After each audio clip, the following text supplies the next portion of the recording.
Ариана и Винки медленно приближались к одному невзрачному пабу на окраине Лондона, минуя магазин игрушек с большими яркими витринами, который привлекал прохожих своими новогодними украшениями. Подойдя ближе и толкнув дверь темно-коричневого цвета, которая, казалось, вот-вот развалится от количества в ней трещин и сколов, они очутились внутри довольно старомодного заведения с большой барной стойкой и малым количеством света, который едва давал возможность разглядеть внутри сидящих посетителей. Ариана провела взглядом барную стойку, и ее взгляд остановился на бармене, который замер в процессе натирания до блеска пивного стакана, увидев только что вошедших гостей. «Добро пожаловать, госпожа Реддл. Мы знакомы?» «Конечно же, вас здесь все знают. Вы единственная оставшаяся в живых наследница Салазара Слизерина. Пожалуй, вы правы. Не сможете ли вы провести меня в Косой переулок? Это будет для меня честью. Прошу за мной». Том вышел из-за барной стойки и пошел в направлении дальней комнаты. За ним проследовали Винки и Ариана. Как только Том уперся в кирпичную стену, а за ним захлопнулась дверь, он резко развернулся и попытался выхватить свою палочку и направить ее на Ариану, но его опередила Винки и с помощью магического заклинания обезоружила хозяина паба. Ариана, недолго думая, «Петрификус тоталус», оглушая противника. Нужно скорее убираться, пока он не очнулся и не позвал своих дружков. Ариана кивает, подходит ближе к кирпичной стене, после чего эльфийка проводит своим ногтем по определенным кирпичам, и они открывают проход в мир магии и волшебства. И уже спустя пару минут Ариана и ее домовой, как ни в чем не бывало, бродили в поисках школьных принадлежностей среди толпы обескураженных волшебников. «Что у нас там по списку?» Вздыхая. «Исходя из того, что у нас ограничен бюджет, то нам хватит максимум на новую палочку с мантией и какую-то облезлую крысу. Очень смешно. Я лучше возьму золотую рыбку, чем буду ловить эту крысу по всем подворотням школы. И вообще, где мы найдем хотя бы пару книг, чтобы не быть такими подозрительными? Я же все-таки еду туда учиться, а не искать ответы, как вернуть одного из самых величайших злодеев современности». Ухмыльнувшись. «Есть одно место, где нам дадут их бесплатно, но сначала заглянем в лавку Оливандера». Оливандер, как всегда, копался среди тысячи своих волшебных палочек и, вытирая с каждой пыль, иногда шептал себе под нос. А эта палочка могла достаться и называл известных волшебников, которые по каким-то причинам не попали к старику в лавку. Такая игра ему казалась занимательной и не надоедала на протяжении многих лет, тем более проверить некоторые утверждения он так и не смог, так как возможные владельцы некоторых палочек уже канули в историю. При входе в магазин сработал колокольчик, который оповестил о визите Арианы и Винки. Оливандер выдвинулся за своих полок, его морщинистая улыбка сменилась на удивление. Перед ним стояла та, кого он меньше всего ожидал увидеть когда-либо – дочь Темного Лорда. После 15-секундной паузы он, собравшись с мыслями, выдавил из себя пару слов. «Чем могу быть полезен, госпожа Реддл? Мне нужна новая волшебная палочка, так как до этого момента я пользовалась палочкой своей покойной матери». Задумчивый взгляд Оливандера говорил о непростом выборе палочки. «Давайте посмотрим, что интересного на сегодня мы сможем отыскать».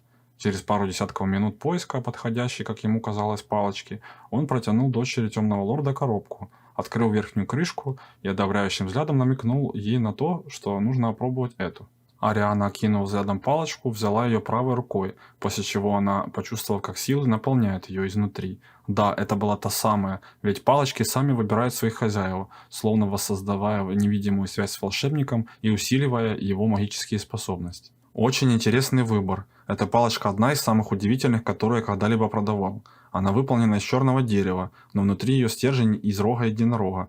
Это говорит о необычайных качествах ее владельца, выдающиеся магические способности, специализирующиеся в темных искусствах, но удивительно доброе сердце.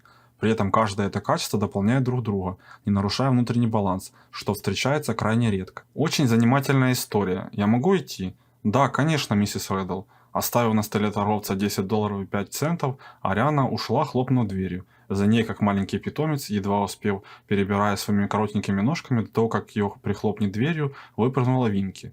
Ариана не любила, когда кто-то копается в ее душе, закрытой от всего постороннего мира, за 5 замками. «Ты что-то говорила за книги?» В Хогвартсе есть специальная комната, в которой хранятся книги предыдущих учеников, для тех, кто не может себе позволить приобрести новые. Звучит как-то ущербно, но выхода особо нет. Как мне их получить? Это я беру на себя.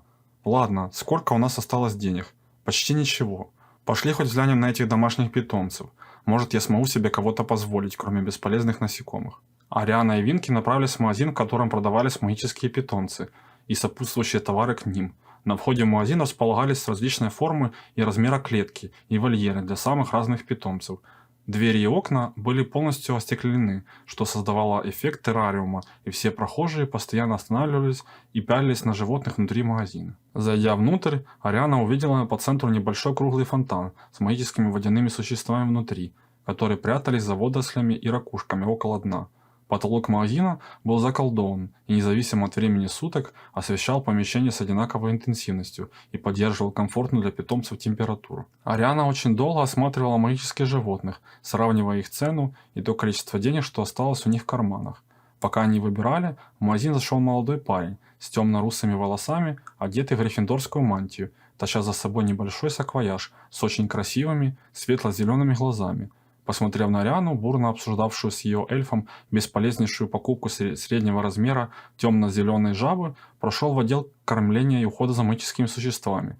Это отдельная зона, где покупатели могут позаботиться о своих питомцев, купив им волшебные корма, зелья и игрушки. Не спеша выбирать, он очень пристально смотрел за Арианой, которая не переставала эмоционально доказывать свою точку зрения. Случайно столкнувшись с ней взглядом, он как будто на минуту завис, ощущая небольшую тревожность в груди, сопровождающейся кратковременной дрожью по телу, как после резкого воздействия холода на кожу. После чего он отвел взгляд и, как ни в чем не бывало, начал выбирать корм у создавшейся его продавщицы. А Ариана, не особо обращая внимания, кто находится возле нее, кроме ее домашнего эльфа, продолжал разводить дискуссию, перетекающую в осознание и тяжелое принятие ситуации. «Я очень хочу себе эту черную сову», – вздыхая, сказала она. «К сожалению, пока что у нас нет на нее средств. Тогда пошли отсюда. Не хочу, чтобы всю мою оставшуюся жизнь со мной была какая-то жаба». И уже начав идти в сторону выхода, ее остановила продавщица. «Стойте!» Ариана, обернувшись и не понимая, почему ее остановили, замерла с вопросительной физиономией. «Вы можете взять эту сову, если хотите, но у нас на нее нет денег». «Этого и не нужно, за вас уже заплатили». Оказывается, пока они спорили, свинки, парень, зашедший в магазин и услышавший их разговор, оплатил ее будущую покупку и вышел с магазина. «Не нужны мне ничьи подачки. Вы можете отдать эту сову кому-либо, если передумали ее забирать». «Нет уж, ее купили мне, пожалуй, заберу себе. Если увидите этого парня, передайте от меня благодарность.